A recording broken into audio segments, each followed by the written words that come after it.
मैंने 3 महीने से उसे अपने आप को छूने तक नहीं दिया है। और देखना, वो जल्दी मुझसे परेशान होके मुझे तलाक दे देगा और उसके बाद मैं तुमसे शादी कर लूंगी और हम दोनों ना हमेशा हमेशा साथ रहेंगे, क्योंकि मैं तुमसे बहुत ज़्यादा प्यार करती हूँ। मैं तुम्हारे बिना नहीं रह सकती। आई लव यू सो मच। अच्छा सुनो, मैं ना तुमसे बाद में बात करूँगी, मेरा पति आने ही वाला होगा। ठीक है, बाय। I love you.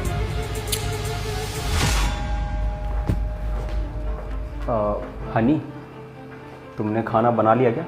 नहीं, अभी तो मैंने खाना नहीं बनाया, बस बनाने ही जा रही थी मैं। तुम बताओ तुम्हें क्या खाना है, मैं वही बना दूंगी। नहीं नहीं, खाना बनाने की कोई ज़रूरत नहीं है। दरअसल आज मेरे दोस्त का बर्थडे है, तो उसने इनवाइट किया है हम दोनों को। तो मैं कह रहा था वहीं हम दोनों खाना खा लेंगे, रेस्ट भी वहीं कर लेंगे। दरअसल मेरे सर में ना बहुत ज़्यादा दर्द हो रहा है आज, और घर का काम भी बहुत सारा पड़ा है, तो मैं तो नहीं जा पाऊंगी। मुझे पार्टीज़ वगैरह में जाना वैसे भी नहीं पसंद। तुम एक काम करो, तुम चले जाओ। अच्छा ठीक है, तो फिर मैं ही चला जाता हूँ। वैसे ना मैं 10 बजे तक आ जाऊँगा, गेट लॉक कर लेना। ठीक है।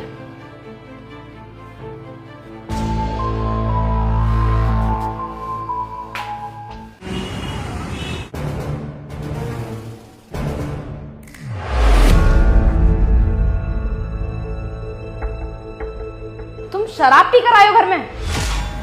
सॉरी हनी। मुझे नहीं पता था कि मेरी शादी एक शराबी से हुई है। अगर मुझे पहले पता होता ना कि तुम शराब पीते हो तो शायद मैं तुमसे शादी नहीं करती कभी। आई एम सॉरी हनी, आगे से नहीं होगा बिल्कुल भी। अरे होगा तो तब ना, जब मैं तुम्हें दोबारा चांस दूंगी। मैं ना अभी अपने पापा को कॉल करके बताती हूँ कि तुम शराब पी पी कर आते हो घर में। उसके बाद ना मेरे पापा तुमसे हमारा रिश्ता तोड़वा देंगे। हनी, शादी तो तुम वैसे भी तोड़ने ही वाली थी ना। क्या कह रही थी तुम कि 6 महीने से तो छूने नहीं दिया है, अपने पास नहीं आने दिया है, परेशान होके एक दिन खुद ही छोड़ देगा, डिवोर्स मिलेगा मुझसे। कमाल है, जो बीवी अपने पति को धोखा दे रही है वो मुझे ज्ञान दे रही है कि मैं पी के क्यों आया हूँ। अगर मैंने पी है ना हनी, तो तुम्हारी वजह से पी है, क्योंकि तुम चाहती हो कि मैं नशेड़ी बन जाऊँ, नशेबाज बन जाऊँ। तुम्हें पता है नहीं, आदमी ना पूरे 25-30 साल लगाता है अपने करियर बनाने में, ताकि उसको पढ़ लिख कर एक अच्छी जॉब के बाद एक अच्छी पत्नी मिल जाए, जो लड़की उसे संभाले, उसकी फैमिली को संभाले, उसका साथ दे और उससे प्यार भी करे। और अगर उस बेचारे को बीवी ही ठीक ना मिले तो वो बेचारा कहाँ जाएगा, तुम ही बताओ हनी। लेकिन कोई बात नहीं हनी, मैं ना तुमसे कुछ नहीं कहूँगा, इसमें तुम्हारी कोई भी गलती नहीं है। गलती मेरी है कि मेरी किस्मत ही खराब है। तुम चलाओ अपना अफेयर, और ना तुम चिंता मत करो, मैं ना तुम्हें तलाक भी दे दूंगा और तुम्हें मुझसे छुटकारा भी मिल जाएगा। और अगर तुम कहोगी ना, मैं तुम्हें एलिमनी का पैसा भी दे दूंगा। बस तुम खुश रहो अपनी लाइफ में, मैं ना बस इतना ही चाहता हूँ। सॉर्टेड हनी? अच्छा सुनो हनी, एक बात बोलूं? पक्का इसके बाद ना कुछ नहीं बोलूंगा, मेरी ये बात सुन लो बस। तुमने जो भी किया है ना, इसके बाद ना तुम लाइफ में कभी खुश नहीं रह पाओगी, क्योंकि जो लड़की अपने पति को लाइफ में धोखा देती है ना, उसका साथ कभी नहीं देती, वो कभी ज़िंदगी में अपने आप को खुश नहीं रख पाती।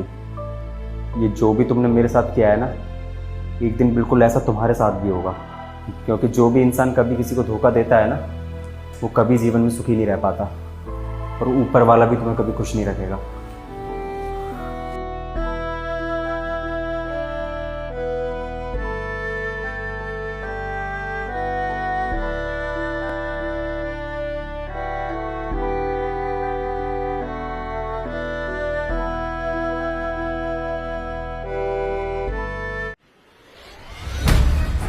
तुम कौन हो? वो मैम साहब, मेरी मम्मी यहाँ पर काम करती हैं। आज उनकी तबीयत ख़राब है ना, तो उनकी जगह आज काम करने मैं आई हूँ। अगर मैं काम करने नहीं आती तो मेरी मम्मी की तनख्वाह कट जाती ना। तुम घर का काम कर लोगी? आता भी है तुम्हें काम करना? अरे मैम साहब, आप बिल्कुल टेंशन मत लीजिए, मैं घर का सारा काम अच्छे से कर दूंगी। देखो, घर के ना बहुत सारे काम होते हैं, झाड़ू पोछा, बर्तन, कपड़े, बहुत सारे काम है। तुम कर भी पाओगे ढंग से? अरे मैम साहब, आप बिल्कुल फिक्र मत कीजिए, मैं ना मम्मी को देख देख कर सीख गई हूँ, मैं एकदम अच्छे से काम कर दूंगी। ठीक है, अगर तुम कह रही हो घर का काम कर लेती हो तो मौका देती हो तुम्हें एक। लेकिन हाँ, अगर घर का कोई भी काम खराब हुआ तो तुम्हारी माँ की तनख्वाह कटेगी। जी जी मैम साहब, आप बिल्कुल फिक्र मत कीजिए, आपको शिकायत का मौका ही नहीं दूंगी मैं। आ जा अंदर। एक सेकंड, ये चप्पल बाहर उतार गया।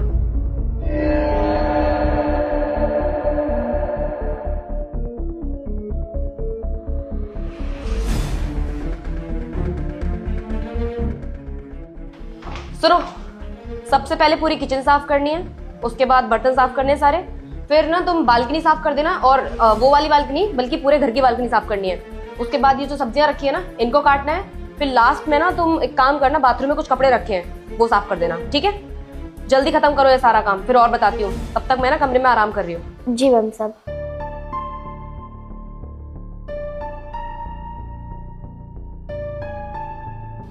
अरे यार, ये तो इतना सारा काम है, मैं इतना सारा काम अकेले कैसे करूँगी? छोड़ो, जल्दी जल्दी काम कर लेती हूँ, फिर मम्मा के पास भी तो जाना है, उनकी भी तो तबीयत खराब हो रही है। हाँ,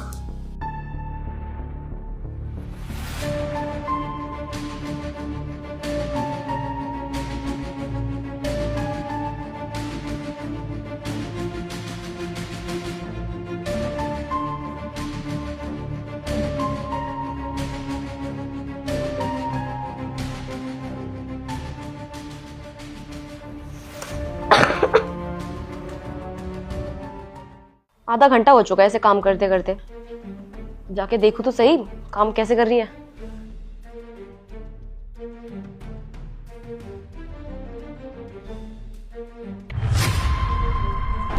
ये क्या किया?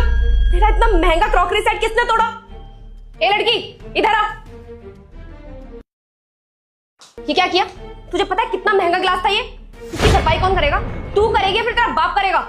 नहीं मैम साहब, ये मैंने नहीं तोड़ा है, सही बता रही हूँ मैंने नहीं तोड़ा ये कप। बकवास ना बंद कर अपनी। ये जो तूने इतना बड़ा नुकसान किया है ना मेरा, इसके पैसे ना तेरी माँ की सैलरी में से काटूंगी मैं। तू रुक 2 मिनट। नहीं नहीं मैम साहब, आप ऐसा मत कीजिए। मैम साहब प्लीज, मैं आपके आगे हाथ जोड़ रही हूँ, मेरी मम्मी की बगार में से पैसे मत काटिए।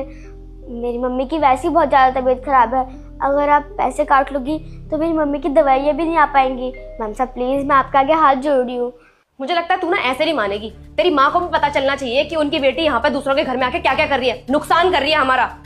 1 मिनट रुक तू। नहीं नहीं मैम साहब प्लीज ऐसा मत कीजिए, मैं आपसे सच बोल रही हूँ, ये कप मैंने नहीं तोड़ा है। बकवास बंद कर अपनी। हेलो सीमा, अभी के अभी मेरे घर पर आ। तुझे पता है तेरी बेटी ने क्या किया है? मेरा बहुत बड़ा नुकसान कर दिया। जल्दी घर आ।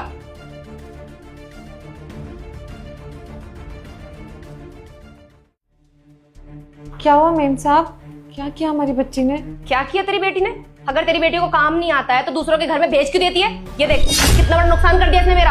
अब इसकी भरपाई कौन करेगा? इसके पैसे ना मैं तेरी सैलरी में से काटने वाली हूँ। नहीं नहीं मैम साहब ऐसा मत कीजिए, मम्मा मैं सच बोल रही हूँ, ये कप मैंने नहीं तोड़ा है। पहले मुझे ये बताओ कि तुम यहाँ काम करने क्यों आई थी? सब हमने नहीं भेजा था इसको यहाँ पे काम करने के लिए, हमको तो मालूम भी नहीं चला कि ये कब आ गई यहाँ पे। हमारी तबीयत खराब थी तो बस हम बिस्तर पे लेटे हुए थे। तुमको तो ट्यूशन जाने के लिए बोला था ना, यहाँ क्या करने आई थी? ओ हेलो, तुम दोनों माँ बेटी का ड्रामा सुनने के लिए नहीं खड़ी हूँ मैं यहाँ पर। ये जो ग्लास तोड़ा है इसकी भरपाई कर अभी के अभी, उसके बाद तुम दोनों फूटो यहाँ से। मेम साहब हम पैसे दे देंगे आपका जितना भी नुकसान हुआ है, और तुम आज के बाद ऐसे काम करने नहीं आओगी, पढ़ने के लिए भेजते ना पढ़ाई करोगी, यहाँ के नुकसान करा दिया। रुको रुको, ये बच्ची को डांटने की जरूरत नहीं है, इसकी कोई गलती नहीं है, ये नुकसान इसने नहीं करा। क्या गलती नहीं है? गलती इसी की है, इसने ये ग्लास तोड़ा है। तुम्हें पता है कितना महंगा ग्लास था? अरे पूरे 5000 रुपए का सेट था, पेरिस से लेके आई थी मैं, सेकंड पीस था भी नहीं दुकान पे। अब इसने तोड़ दिया है ना तो उसकी भरपाई करनी पड़ेगी, और ये सारे पैसे इसकी सैलरी में से काटूंगी मैं। अमृता, एक बात बताओ, तुमने ग्लास तोड़ते हुए देखा है इस बच्ची को? मैंने नहीं देखा, लेकिन काम तो यही कर रही थी ना घर में, तो इसी ने तोड़ा होगा।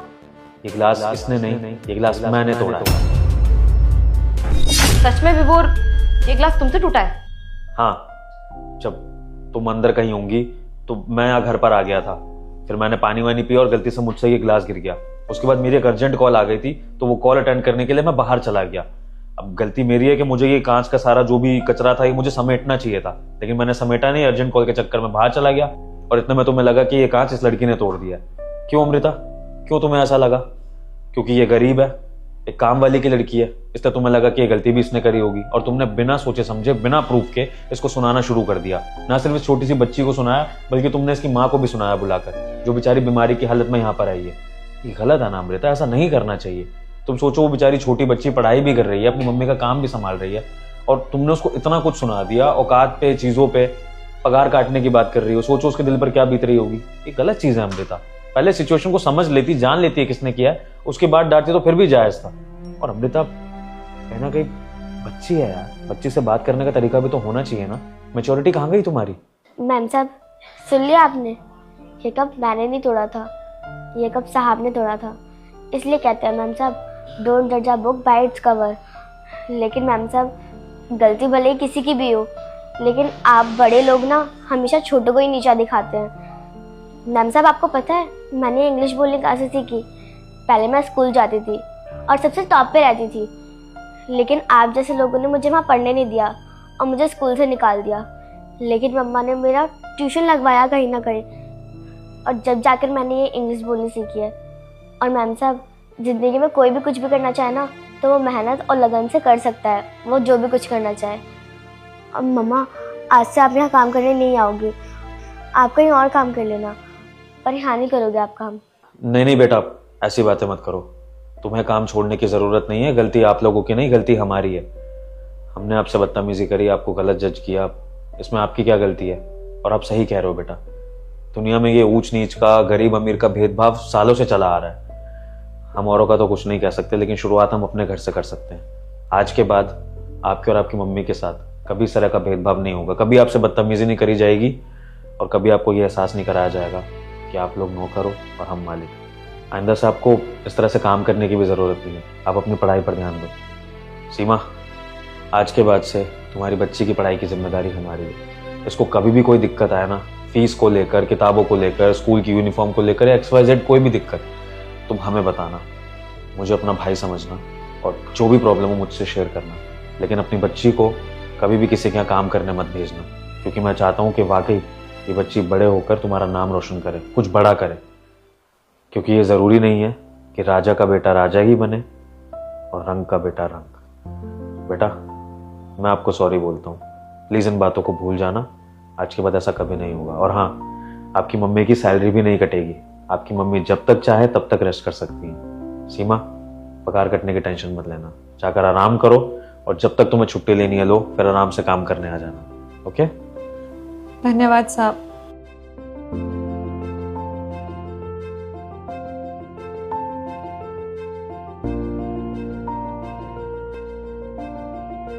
भैया मेट्रो चलोगे? हाँ दीदी, चलेंगे ना मेट्रो। आप बैठिए, हम छोड़ देते हैं आप। दीदी, आप लड़की होके रिक्शा चला रही हैं, ऐसा क्यों? हाँ तो क्या हुआ दीदी, हर इंसान रोजगार के लिए कुछ ना कुछ तो करता है ना। हम भी बस अपनी रोजी रोटी के लिए रिक्शा चला लेते हैं। हाँ, लेकिन फिर भी रिक्शा भी चला रही हैं और साथ में पढ़ाई भी कर रही हैं। किस चीज की तैयारी कर रही हैं आप? हाँ दीदी, हम SSC की एग्जाम की तैयारी कर रहे हैं। कुछ दिनों बाद हमारा एग्जाम है ना, तो बस उसी के लिए पढ़ रहे थे। अरे वाह दीदी, आप रिक्शा चलाने के साथ साथ SSC की तैयारी भी कर रही हैं, कि बहुत अच्छी बात है। हाँ दीदी, हमारा सपना है कि हम SSC का एग्जाम क्लियर करके अपने बच्चे को एक अच्छा भविष्य दे। अच्छा, वैसे आपके पति क्या करते हैं? दीदी, वो अब इस दुनिया में नहीं रहे। तो पिछले साल उनका एक रोड एक्सीडेंट में देहांत हो गया। अब बस हमारा बच्चा और हम हैं। हमारे बच्चे के अच्छे जीवन के लिए हमें कुछ ना कुछ तो करना होगा ना। पहले तो हमारे पति थे जो हमारी खुशी का, हमारे बच्चे की खुशी का ध्यान रखते थे, पर अब तो कोई नहीं है। क्या है ना दीदी, हमारे घर वालों ने बहुत छोटी उम्र में हमारी शादी करवा दी थी, लेकिन भगवान की दया से हमें बहुत अच्छे पति मिले जो हमें बहुत समझते थे, बहुत प्यार करते थे हमें। हमारा 4 साल का बच्चा है। 3 साल तो शादी के बहुत प्यार से गुजरे, पर पिछले 1 साल हमारे जीवन के सबसे बुरे सालों में से एक था। हम बहुत परेशान थे। वो हमारे एक दोस्त ने हमें बोला कि क्यों ना तू कुछ रोजगार कर ले। रिक्शे का बताया उसने कि रिक्शा चला के तू महीने का आराम से 15-20 हज़ार रुपये कमा सकती है, और उसके बाद फिर अपने बच्चे को एक अच्छा जीवन दियो। और फिर हमने सोचा क्यों ना हम अपनी पढ़ाई दोबारा से कंटिन्यू करते हैं। पढ़ाई करेंगे, अगर एक बार एग्जाम क्लियर हो गया ना, तो बच्चे का भविष्य बन जाएगा। अच्छे स्कूल में एडमिशन करा देंगे, उसको कभी कमी महसूस नहीं होने देंगे। और अगर हमारा एग्जाम क्लियर हो गया ना, तो हमारे पति जहाँ कहीं भी होंगे ना, हमें देख के बहुत खुश होंगे। दीदी, आपकी सोच ना सच में बहुत अच्छी है। भगवान करे कि आप जो कुछ भी बनना चाहती हैं ना अपनी लाइफ में, आप बन जाएं। वैसे एक बात बताइए, ये रिक्शा चलाने के साथ साथ पढ़ाई करने का टाइम मिल जाता है आपको? निकाल लेते हैं थोड़ा बहुत समय तो। अब पढ़ाई करनी है, एग्जाम क्लियर करना है, और बच्चे को भी संभालना है। आप जानती है दीदी, एक माँ चाहे तो कुछ भी कर सकती है अपने बच्चे को अच्छा भविष्य देने के लिए। हम भी बस वही करना चाहते हैं। हम रात में पढ़ते हैं, सुबह पढ़ते हैं, और दोपहर में अपने बच्चे के साथ खेलते हैं। दीदी, एक बात पूछूं आपसे? हाँ पूछिए ना। अगर आप चाहती तो दूसरी शादी भी कर सकती थी। अगर आप दूसरी शादी कर लेती तो आपके बच्चे का फ्यूचर भी सिक्योर हो जाता और आपको ऐसे धूप में काम नहीं करना पड़ता। आप जो बनना चाहती है ना बन सकती थी आराम से। अब आप काम भी करती हैं धूप में, पूरे दिन मेहनत करती हैं, उसके बाद पढ़ाई करने का टाइम बहुत कम मिल पाता होगा। और एसएससी की तैयारी कर रही हैं आप, इसके लिए तो पूरे 24 घंटे चाहिए दीदी। मुझे नहीं लगता कि आप 24 घंटे निकाल पाती होंगी। तो दीदी आपने कभी फिर दूसरी शादी के बारे में सोचा नहीं? नहीं, हम दूसरी शादी नहीं करना चाहते। हम अपने पति से बहुत प्यार करते हैं, वो भी हमसे बहुत प्यार करते हैं। हम तो उनके अलावा किसी और को सोच भी नहीं सकते अपने जीवन में। वो हमसे भले ही दूर है आज, लेकिन हमारे दिल में है, हमारे करीब है। हम हर दिन महसूस करते हैं उनको और हर दिन यही सोचते हैं कि वो जहाँ कहीं भी हो खुश हो, जिस भी जगह हो बहुत अच्छे से हो। और वो सच में हमें देखते होंगे ना कहीं से भी, बहुत गर्व महसूस करते होंगे कि उनकी बीवी ने हार नहीं मानी है। उनकी बीवी अकेले बच्चे को और खुद को संभालती है और हम यही महसूस कराना चाहते हैं उनको कि उनकी बीवी बहुत हिम्मत वाली है। सच में दीदी आप बहुत हिम्मत वाली हैं और आपका जो छोटा बेबी है ना वो आप पर बहुत प्राउड करता होगा। भगवान करे कि आप जो कुछ भी बनना चाहती हैं आप बन जाएं। हाँ, आपके मुंह में घी शक्कर ऐसा ही हो। अच्छा दीदी सारी बातों में भूल ही गई, मुझे मेट्रो के लिए लेट हो रहा है, चले? हाँ हाँ बैठिए ना बैठिए। हम भी ना बात करने में इतना व्यस्त हो जाते हैं कि भूल ही जाते हैं। आइए। दीदी बस यहीं रोक लो। आइए दीदी। थैंक यू सो मच दीदी। कितने पैसे हुए? 20 रुपए। ये लीजिए दीदी, ठीक है दीदी। अपना ख्याल रखिएगा और all the best. Thank you. तो सुबह बोनी भी हो गई है, अब आराम से बैठ के पढ़ाई करते हैं। सुबह से ढंग से हमने पढ़ा भी नहीं है।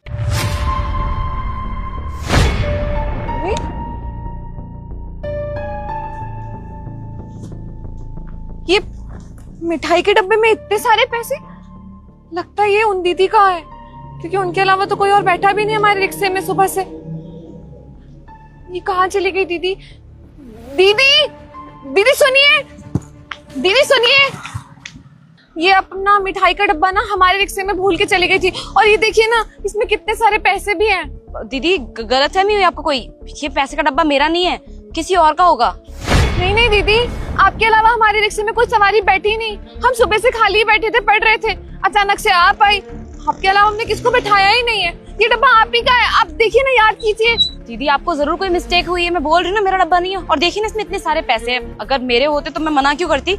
और वैसे भी पैसों के लालच में तो कोई भी आ जाता है, किसी और का डब्बा होगा। कोई आएगा आपके पास तो दे देना, और अगर नहीं आया तो आप रख लेना, पैसे बहुत सारे हैं। दीदी कैसी बात करें, हम कैसे रख सकते हैं? ये हमारे मेहनत के पैसे थोड़ी है, किसी और के मेहनत के पैसे हैं। और क्या पता वो किसी जरूरी काम के लिए इतने सारे पैसे ले जा रहा हो और गलती से हमारे रिक्शे में भूल गया। लेकिन हमको याद है हमारे रिक्शे में कोई और तो बैठा ही नहीं था आपके अलावा, सिर्फ आप ही थी। अब दीदी देखिए ना, बता दीजिए सच सच कि कहीं आपके पैसे तो नहीं है, नहीं तो हम ना परेशान हो जाएंगे ऐसे टेंशन में कि किसके पैसे रह गए हमारे पास। हम कुछ कर भी नहीं पाएंगे, सारे दिन ऐसे ही बैठे रहेंगे परेशानी में। अच्छा ठीक है दीदी शांत हो जाइए, मेरा ही डब्बा है ये, मैं नहीं रखा था जानबूझ के।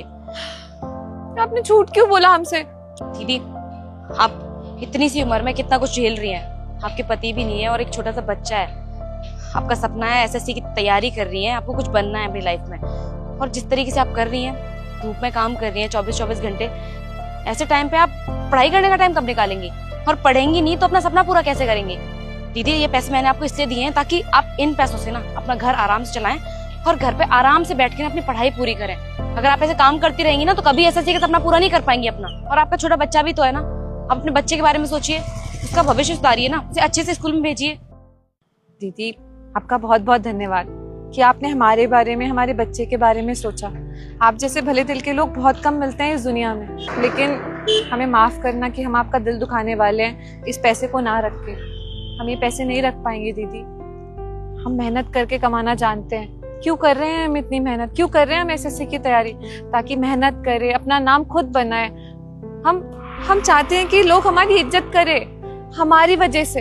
ऐसे पैसे लेकर तो हम गलत करेंगे ना। हम अपने बच्चे के सामने उदाहरण बनना चाहते हैं कि उसकी माँ कितनी समझदार है, कितनी हिम्मत वाली है, मेहनती है। अगर ये पैसे हम ले लेंगे तो उसके सामने तो एक गलत उदाहरण बनेंगे ना। और माना कि हमारे बच्चे को कुछ नहीं पता चलेगा, लेकिन हमें तो मालूम है ना, हम शायद शीशे के सामने जाके खड़े भी नहीं हो पाएंगे अगर ये पैसे हमने ले लिए। इसलिए आप इनको वापस ले लीजिए।